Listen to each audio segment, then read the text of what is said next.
Good evening, ladies and gentlemen. Wow, look at all these people out here, all these awesome people I know from the community. Welcome to our Midwinter Orchestra concert. My name is Dan Heim. It's nice to have you all here. I wanted to give you just a few notes about the program tonight. We are very, very fortunate to have with us 8th grade orchestra students from Monticello and Roxborough. Let's give it up for them.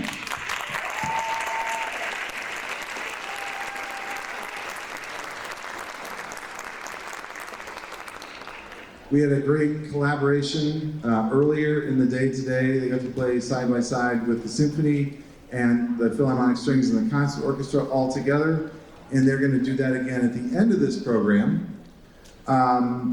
So we're going to present all of the high school orchestra's programs, and then we will have a combined number.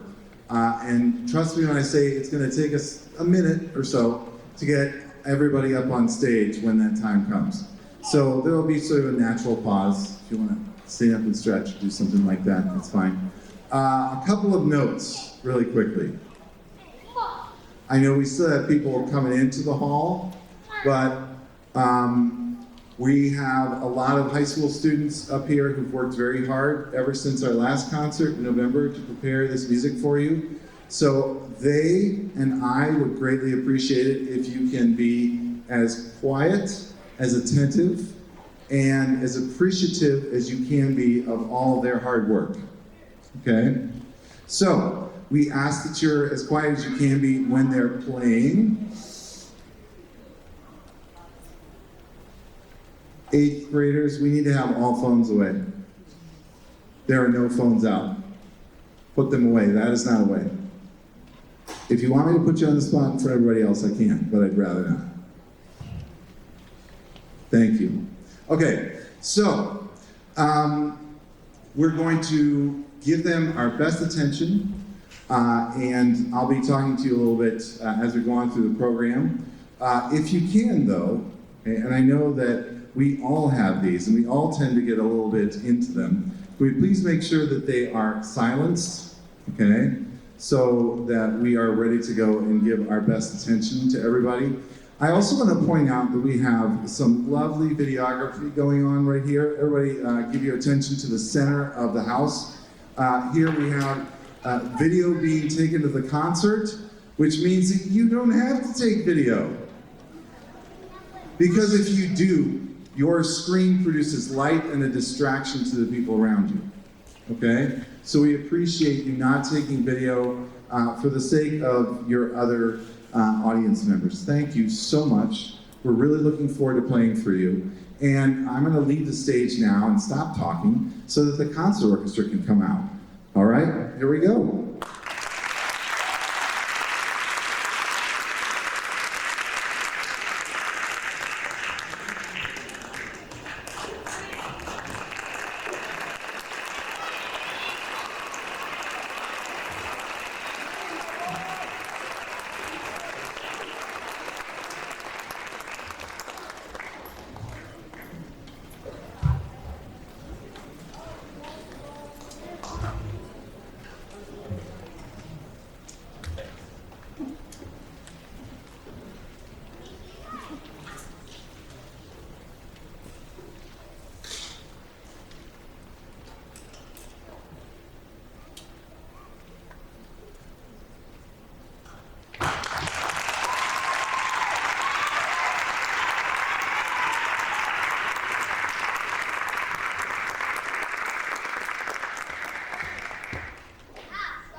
right, so Wexford Circle is a great standby piece written by one of the great composers for educational orchestra music. Elliot Del Borgo has written a ton of stuff for all ability levels, and it's really, really great music. Lots of good learning to happen in these pieces. In this particular piece, there's just a lot of good tone development and bow strokes that the kids can work on without having too many difficult left-hand pitch things to deal with. So it's a really nice way to start a concert, just dig in and make a great sound, which they're doing, right? This concert orchestra has come huge steps ahead.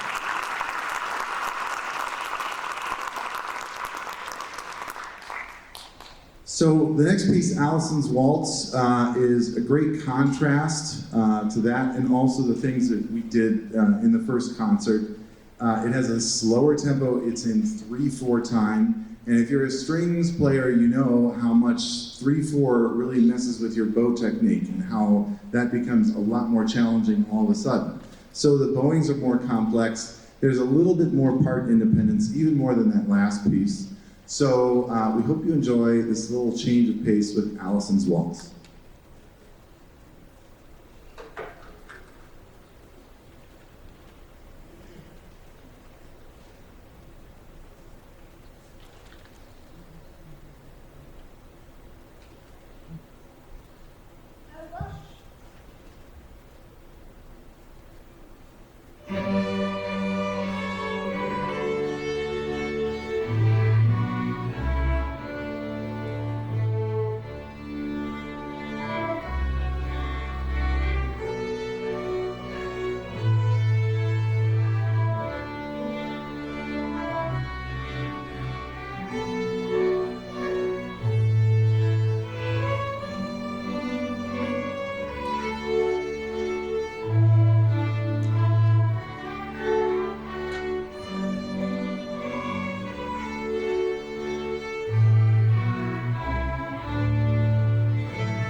And you know, even that little section in the middle where they have to just play pizzicato, that's really hard. That's really hard to play together because there's like 3 different parts happening at the same time, and they really, really worked hard on playing that. So, the next piece we're gonna play, lots of fun, Joust by Richard Meyer, another master of educational music. And this piece is a lot of fun. It gives us a chance to sort of depict a little bit of dueling on horseback. Yeah, we won't film that today. That's probably not a good idea. But we are going to play this one. It's a longer piece, and one of the great things about it is it's got a tempo change. So we start out a little bit more majestically and then get into it. It's a lot of fun to play, and they have really enjoyed working on this. So please enjoy Joust by Richard Meyer.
So now the concert orchestra is going to take seats out here in the auditorium. Thank you for holding those seats free so that our student performers can take a seat there. So they're going to move out into the auditorium, basically going to put their instruments back on the stands. And then after they've left the stage, they'll bring out the next group, Philharmonic Strings. Thank you so much. Go ahead and concert.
So as we now move forward a little bit in development and advancement, new tonality, more minor keys, more new notes, and also more independent lines.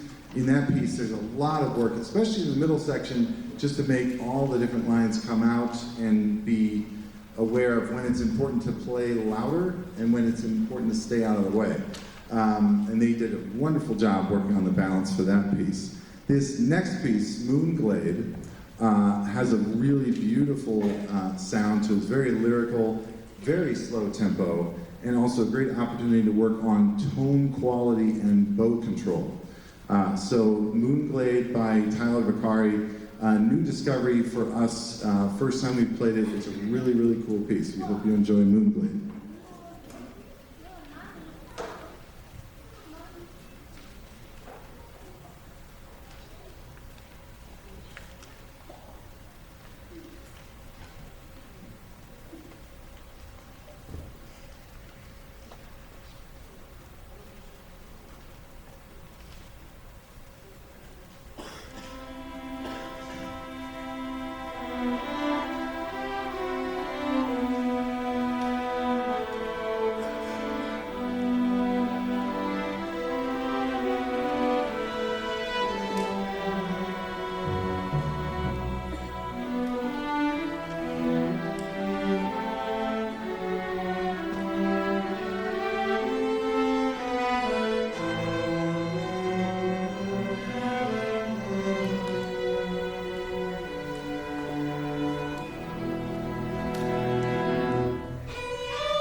I think I like that piece too because it's got so much good stuff for the viola, right? Really nice sound. Let's give it up for the viola section too.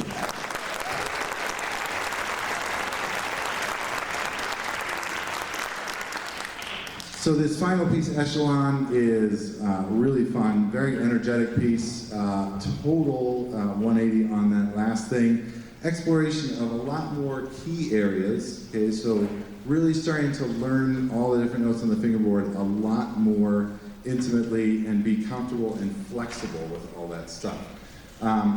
Continuing lots of strong part independence. You're going to hear a lot of moments in this piece where things get passed around from one group to the next. So we hope you enjoy Echelon. Really great piece. And Catherine Griesinger, by the way, she's an Ohio native, so go Buckeyes.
Okay, we have now a little time for the Philharmonic Strings to clear the stage. We're going to get ready for the symphony.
right, so I don't usually start by talking. We usually start with music, but I feel like we have to start by a little bit of talking here first. We're about to play one of our senior solos for the year, which is always exciting to feature our 12th grade soloists who've come so far over so many years. So this piece that we're about to play is Vivaldi's Concerto in G for violin and orchestra. It's in 3 movements, typical concerto, where you have fast movement, slow movement, fast movement. And when you think the first movement isn't fast enough, then the third movement gets even faster. So it's a lot of fun, great feature for violin, and it's probably a lesser known piece that should get played a lot more. Everybody thinks about Vivaldi, Four Seasons, and other things, but this is a great violin concerto here as well. So now, we're going to talk a little bit about our soloist, Marquise Payton. I've known and worked with Marquise since he was in 6th grade. That was when I was still teaching as orchestra director at Monticello, and he was a 6th grader at Heights Middle School. Do you remember that? Heights Middle School, Wiley campus, all that stuff? Yeah, everybody's snickering, yeah. Okay.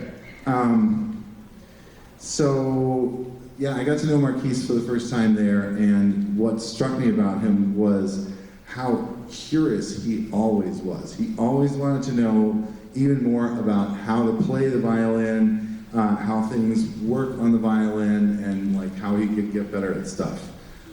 It was clear that he had a tremendous love of music at that point. And as Mr. Ferris can confirm, he is probably one of the most teachable students you will ever meet. He is always ready to take feedback and put it into practice, never takes it personally, always just goes for it. And it's amazing how quickly, like I taught students privately. If you teach students privately, you know how hard it is sometimes to get them to do the thing that you've been telling them for years. And he just does it right away. So that's what's just amazing about working with Marquise. I always wanted to get him into private lessons when he was in middle school, and was grateful when he and Mr. Ferris started working together and he could get some private lessons. And it was just clear when he came to audition that he earned a solo opportunity with the orchestra. And so with that span of growth over those years that I've seen, it's such a pleasure right now to welcome to the stage Marquise Payton.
All right, so tonight we're, with the symphony, we're all about the multi-movement works. So we just played a 3-movement piece. Now we're going to play one that's 5 movements. So originally written as his 8th string quartet, Shostakovich's Sinfonia for String Orchestra in C minor that we're about to play, it's considered one of the great masterpieces of the 20th century. It's performed actually more frequently than all other of his 14 string quartets combined. It's that well-known and popular among his string quartet literature. It was written in just 3 days. That's not long. I mean, that's pretty short even for Mozart. It was written in just 3 days in July 1960 when he visited Dresden, in what was then Soviet-occupied East Germany. He was working on a film score for a movie about the bombing and destruction of Dresden in World War II. Now, outwardly, Shostakovich wrote a tragic dedication to the piece that was unquestioned for a very long time. He wrote, it was in remembrance of the victims of fascism and war, which is logical for a country that lost over 27 million people to World War II. But the anguish of the music supposedly reflected his thoughts on visiting the ruined city. After he died, though, in 1975, scholars started to recognize that Shostakovich was not always a supporter of Soviet regimes, but actually a secret protester. In spite of this original dedication, Shostakovich apparently later denied that it had anything to do with fascism, claiming that the music was actually autobiographical, that it was about his own life. One of his close friends said he thought of it, that is Shostakovich thought of it as his epitaph, and that he'd even been considering suicide at the time that it had been written. It was not an easy life for someone like Shostakovich in Russia, particularly during the Stalin era. This piece is written in 5 connected movements. They're all played without pause. Shostakovich quotes a lot of his own music throughout the entire piece, so it is reasonable to assume that it's about his own life. But there's one pervasive element, one piece of compelling evidence. There is a 4-note motive that happens over and over in the piece. The notes are D, E flat, C, and B, as we're about to hear from the cellos and the basses.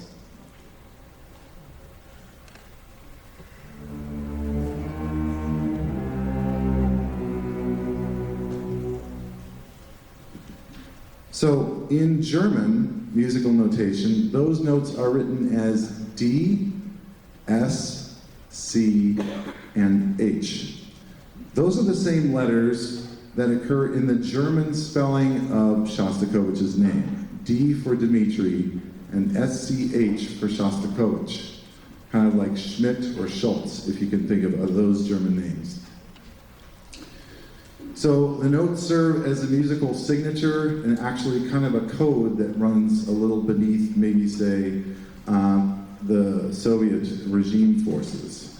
So what you heard are the actual first 4 notes of the piece, as played by the cellos and basses. I'd like you to hear a little bit more of that so that you understand how this goes throughout the entire piece before you listen to it. So in this first movement, I kind of like to think of the expression in this movement as Shostakovich's psychological torment. This is his inner pain. And it starts at the beginning, sort of pained in fugal imitation, a lot like that of Bach, really austere sounding music. So you can listen to it right now.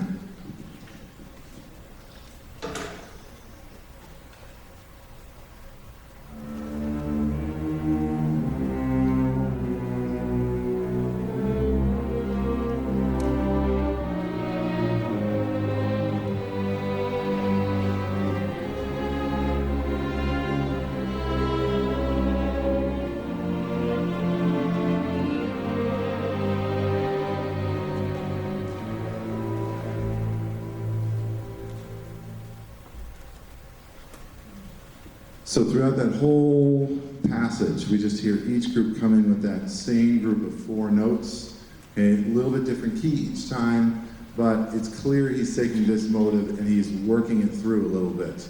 A little bit later, there is instead of a contrapuntal section, sort of like what we just heard, there's one that's more like a chorale, and you hear the D, E flat, C, B in the violin part. We're going to play that for you as well.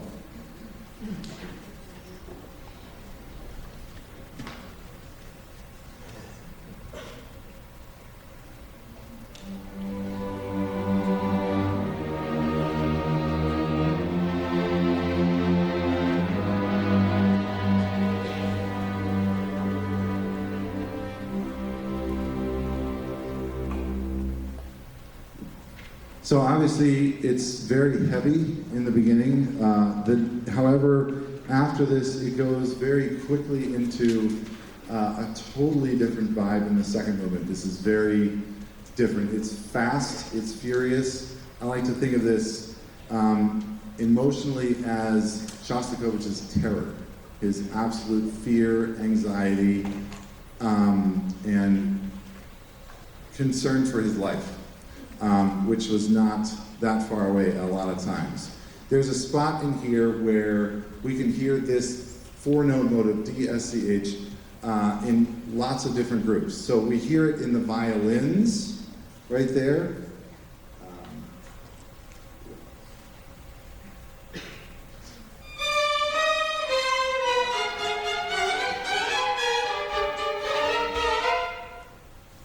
Heard it at the beginning there, but then we also hear it in the cello and viola parts, and I'm going to break this down even more because the cello and viola are playing very fast notes. But Dylan's going to play the 4 notes that we hear over and over and over again. And that's slowed down. So when the cellos are playing it in tempo, it's more like this. And the violas add to it as well. Violas are playing. So when we put the cellos and the violas together, it's a mix of that motive happening really quickly.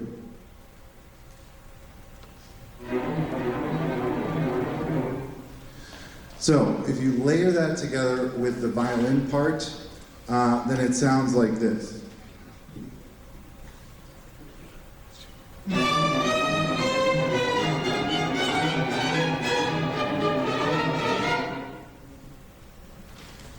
Doesn't sound very pleasant, right?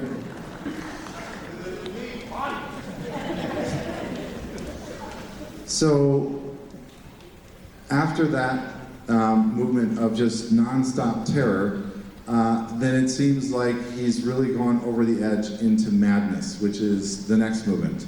And it's a waltz, okay? But it's this very strange, twisted waltz, okay? It's not this joyous, ebullient sounding, beautiful, dance that everybody just wants to get up and do. It sounds really strange, like some really weird characters would be dancing. So it starts out with this really bold statement in the violins.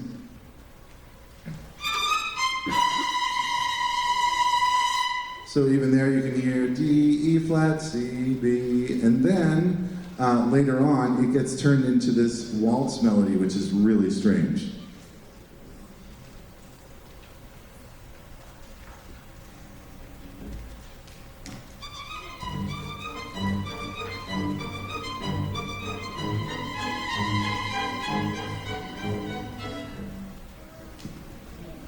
So even there you can hear it. It just keeps coming back and it keeps getting twisted into all these different things. And it really serves musically as an allegory for how he just totally went through the ringer throughout his lifetime.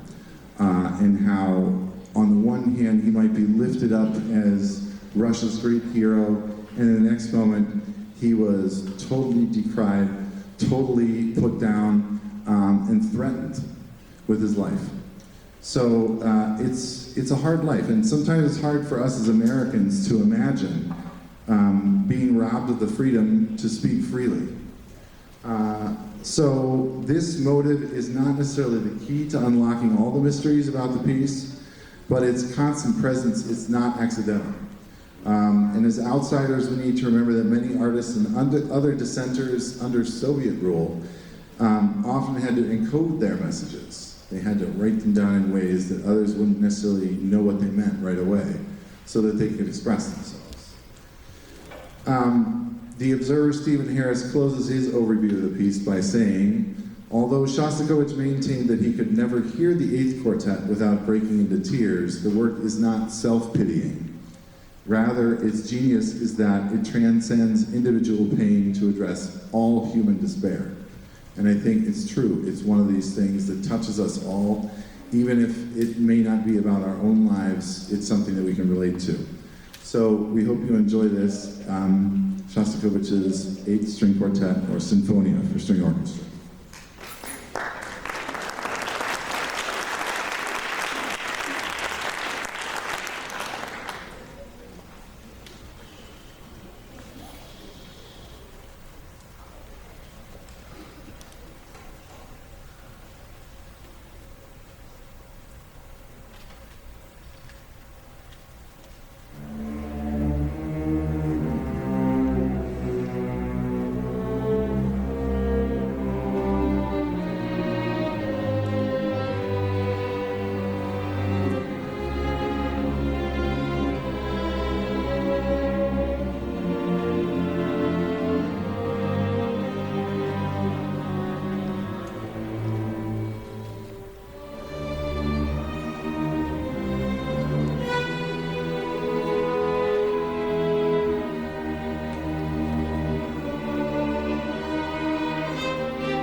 So they did that pretty well, right?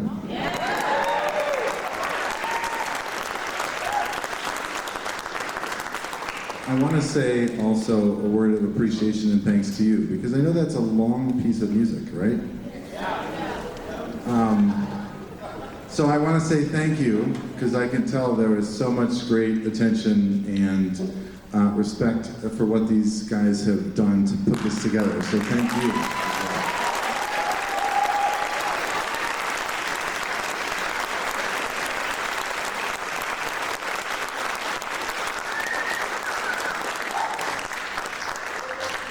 Okay, so now we need to switch gears. We need to have the symphony go off stage. They're going to go off to the sides.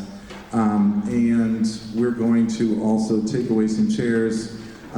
This gives me a great segue to thank Keith Newman and the entire stage crew who's been helping us out this evening.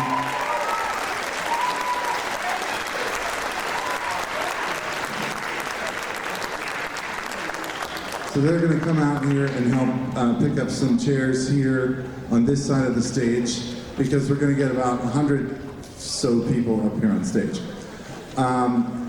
So while we're getting ready for that, let me say also of Keith Newman,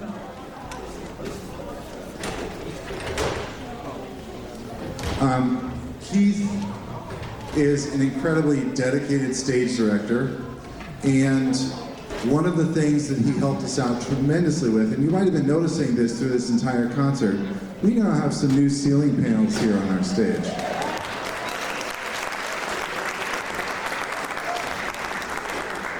Can you hear better out there? Yeah. So we very fortunately were able to purchase these. Keith, as well as Norman Strickland, and our tradespeople, George Petcock have come together along with Margaret Hall, who helped us purchase all this stuff. So we are very fortunate to have an even good sounding hall now too. Not just a good looking one, but one that sounds good. So we're very excited about that. A couple other people that have to be thanked here, and I know my 8th graders are itching to get up here and play. I get it, I understand. But we have to thank some people who helped put today's shindig together with the 8th graders. Long before you were here, I was getting help from the following students: Julian Grimm, Emily Nickel, Marquise Payton, Brooklyn Stewart, and Kamira Wise. Thank you for putting the stage together this morning. I also want to thank Bopo for hosting our 8th graders tonight. Thank you, as well as the outreach that we did a couple of weeks ago when we went to both middle schools. Thank you, Bopo, for your help and support with that. And of course, it would not be complete to have this orchestra program and to not thank the person who gives beyond belief, and that is Mr. Stuart Ferris.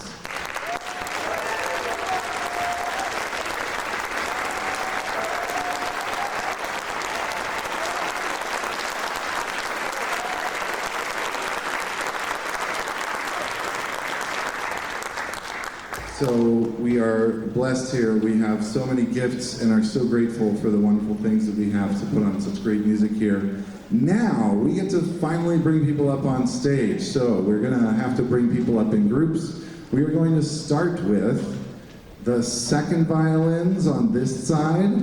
All second violins can report for duty, okay? And on this side we're gonna have the basses, followed by the violas. Basses first and violas after them.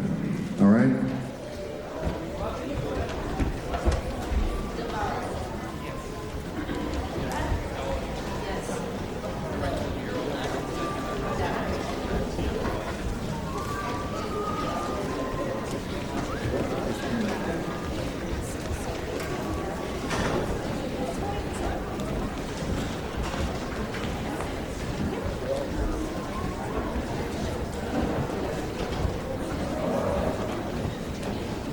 All right, it looks like our second violins have already made it up on stage, so I'm going to call first violins to come up next.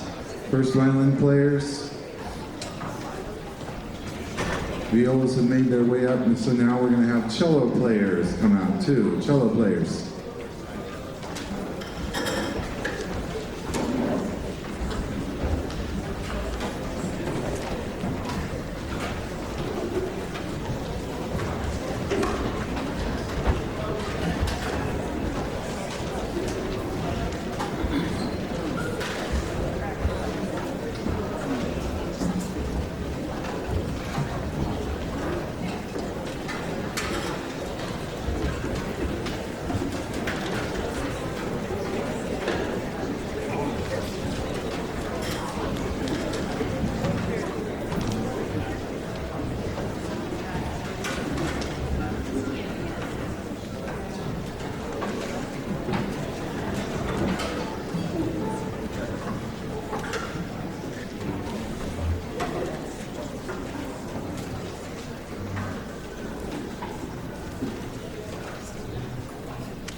All right, so we have to do the thing where we tune these instruments because, as I was saying to all these guys, isn't playing a string instrument hard? You got to tune your instrument at least 1/4 of the time that you actually play the darn thing. So we're going to tune these things real quick. Let's hear the A's from the cellos, please. A's.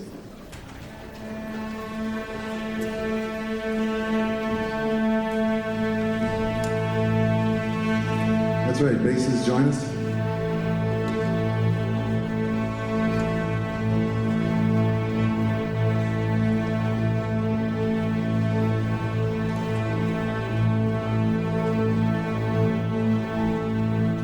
Upper strings, join us on A.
I'd like to give special thanks to Mr. Adamson and Ms. Carter for helping to make today possible. Thank you.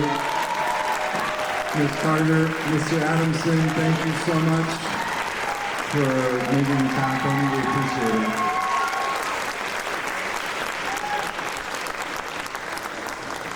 Let's go have a party over there. See you soon.